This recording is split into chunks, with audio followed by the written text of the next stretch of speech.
యాదాద్రి భువనగిరి జిల్లా చౌటుప్పల్లో గత 2 రోజులుగా కురుస్తున్న భారీ వర్షాలకు జనజీవనం అస్తవ్యస్తమైంది. ఎడతెరిపి లేకుండా వర్షాలకు పెద్ద చెరువు నిండి అలుగు నీరు ఇండ్లలోకి రావడంతో 13వ వార్డు వినాయక్ నగర్ కాలనీ వాసులు తీవ్ర ఇబ్బందులు ఎదుర్కొంటున్నారు.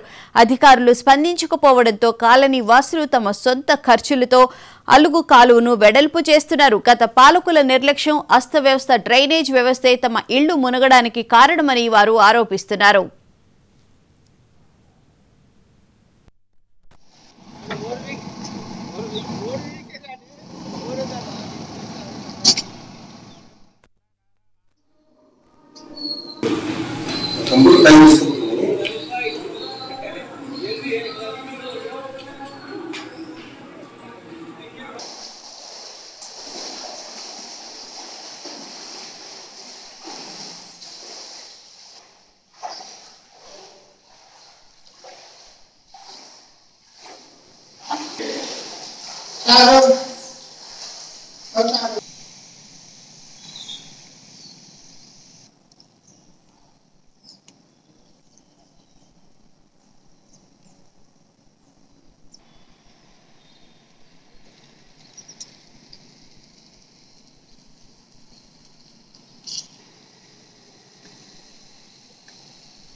మరోవైపు 2015లో మాదిరిగానే ఈ సంవత్సరం చౌటుప్పల్ ఊర చెరువు పరిధిలోని ప్రభుత్వ కార్యాలయాలు జలదిగ్బంధమయ్యాయి. ఎంపీడీఓ కార్యాలయం, టీటీడీ కళ్యాణ మండపం నీటిలో తేలియారడాయి. కార్యాలయాల్లోకి నీరు రావడంతో ఫర్నిచర్, కంప్యూటర్లు తరలించి ప్రభుత్వ పథకాల సేవలను నిలిపివేశారు.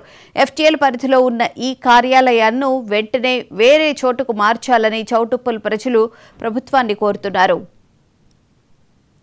ఇక గత పాలకుల నిర్లక్ష్యమే తమ కాలనీలోకి నీరు వస్తున్నాయని ప్రజలు ఆరోపిస్తున్నారు. డ్రైనేజ్ వ్యవస్థ అస్తవ్యస్తంగా ఉండడంతో తమ ఇండ్లు మునగడంతో పాటు వరద నీటి ద్వారా విష సర్పాలు కూడా వస్తున్నాయని ఆవేదన వ్యక్తం చేస్తున్నారు.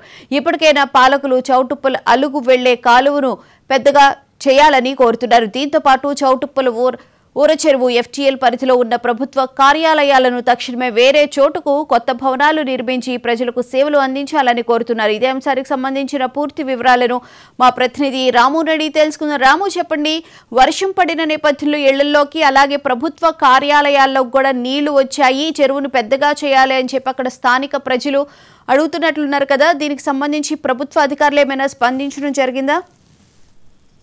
2015లో చౌటుప్పల్ పరిధిలో ఉన్నటువంటి ఊర చెరువుకు భారీగా వరద నీరు వచ్చింది. అప్పుడు కూడా పెద్ద ఎత్తున కూడా చుట్టూ ప్రభుత్వ కార్యాలయాలన్నీ ఆ జాతీయ రహదారితో పాటు జల దిగ్బంధంలో చిక్కుకున్నటువంటి పరిస్థితి అయితే ఉంది. అయితే అప్పటి నుంచి ఇప్పటి వరకు కూడా అధికారుల తీరు మారలేదు. అధికారుల నిర్లక్ష్యం కొట్టొచ్చినట్టు కనిపిస్తా ఉంది.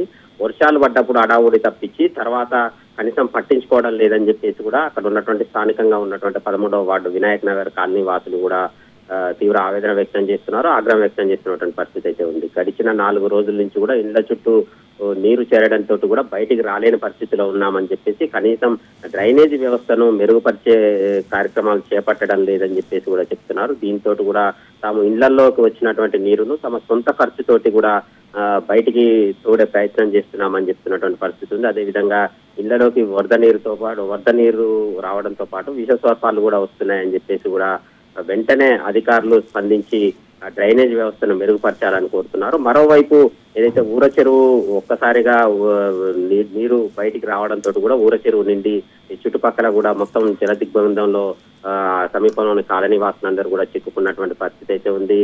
ఇటు ఎంపీడీఓ కార్యాలయంతో పాటు పాలసీకరణ కేంద్రం, టీటీడీ కళ్యాణ మండపం కూడా తేలాడుతున్నాయి. ఇప్పటికే ఏదైతే ఎఫ్టీఎల్ పరిధిలో ఉన్నాయని చెప్పేసి కూడా ఈ ప్రభుత్వ కార్యాలయాలను వెంటనే అక్కడి నుంచి తీసివేసి కొత్త భవనాలు నిర్మించాలని చెప్పేసి కూడా గతంలో తీర్మానించారు. అయినప్పటికీ ఇప్పటి వరకు కూడా ఆ దిశగా ఎటువంటి కార్యక్రమాలు చేపట్టలేదని చెప్పేసి కూడా అక్కడ ఉన్నటువంటి స్థానికులు ఆగ్రహం వ్యక్తం చేస్తున్నారు. మరోవైపు ఇదైతే ప్రభుత్వ కార్యాలయాల్లో ఉన్నటువంటి ఫర్నిచర్ తో పాటు మన కంప్యూటర్స్ కూడా తీసుకొని వెళ్ళినటువంటి పరిస్థితి అయితే ఉంది. దీంతో కూడా ఎంపీడీఓ కార్యాలయంలో సేవలన్నీ కూడా నిలిచిపోయినటువంటి పరిస్థితి అయితే ఉంది. వెంటనే ఎఫ్టీఎల్ పరిధిలో ఉన్నటువంటి ప్రభుత్వ కార్యాలయాన్ని తీసి వేరే చోట నిర్మించాలని చెప్పేసి కూడా స్థానికంగా ఉన్నటువంటి ప్రజలు డిమాండ్ చేస్తున్నారు. ఇక అధికారులు దీని మీద స్పందించాల్సి ఉంది. మరోవైపు ఏదైతే గతంలో ఏదైతే వరదలు వచ్చిన సమయంలో వాటిని తీసి వేరే చోట నిర్మిస్తామని చెప్పినటువంటి అప్పట్లో హామీలు ఇచ్చినటువంటి ప్రజాప్రతినిధులు కావచ్చు, అధికారులు ఇప్పటి వరకు కూడా ఆ దిశగా ఎందుకు చర్యలు తీసుకోలేదని చెప్పేసి ఉన్నటువంటి స్థానికంగా ఉన్నటువంటి ప్రజలు ప్రశ్నిస్తున్నారు. ఇప్పటికైనా అది నిర్లక్ష్యం వీడి అధికారులు వెంటనే ఆ ఎఫ్ఏఎల్ పరిధిలో ఉన్నటువంటి ప్రభుత్వ కార్యాలయాన్ని మరో చోటికి తరలించి అక్కడ పక్క బిల్డింగ్లు కట్టించాలి, అందులో ఈ ప్రభుత్వ కార్యాలయాన్ని తరలించాలని చెప్పేసి కూడా స్థానికులు డిమాండ్ చేస్తున్నారు. రైట్, థ్యాంక్ యూ రాము. 13వ వార్డులో గత 10 రోజుల నుంచి కురుస్తున్న భారీ వర్షాలకు విపరీతంగా వాటర్ రావడం జరిగింది. గత మున్సిపల్ ఆఫీస్ కు పలుమార్లు విన్నవించినా గానీ ఇప్పటి వరకు ఏ అధికారి స్పందించలేదు. దానివల్ల మేమే సొంత నిధులతోటి ఇక్కడ సొంతంగా డబ్బులు ఖర్చు పెట్టుకుని ఇక్కడ ఉన్నటువంటి వాటర్ ని బయటకు పంపించడానికి యువకులంతా కలిసి పనిచేస్తున్నాము.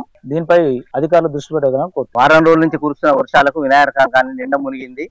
నీళ్లు పోకుండా మొత్తం డ్రైనేజీ వ్యవస్థ అస్తవ్యస్తం అయింది. ఇక్కడ మోరీలు కూడా కట్టలేదు ఇంతవరకు ఎవరు కూడా. కాకుంటే కాలువ తీసిర్రు. చౌటుప్పల్ చెరువు నుండి 4 దిక్కుల నుంచి పోయే చెరువు అలుగు ఒక్క దిక్కే వేసిర్రు. అది కూడా హైవే మీద వేసిన మోరీ కూడా చిన్న మోరీ. అది గత 10 ఏళ్ల కింద మాత్రం చౌటుప్పల్ హైవే మొత్తం నిండా మునిగింది. కాకుంటే ఈసారి ఏమైందంటే మా కాలనీ మొత్తం మునిగి ఇక్కడ హెచ్ఎండి లేఅవుట్ గానీ, యువతల వెంకటరమణ కాలనీ గానీ, వినాయకరావు కాలనీ మొత్తం నిండా నీళ్లు వచ్చి పురుగులు ఇళ్లలో పోకుండా తయారైంది సార్. కాబట్టి దయచేసి మీరు గమనించి ఈ మోరీలు పెద్దగా చేసి చౌటుప్పల్ ప్రజలను ఆదుకోగలరు.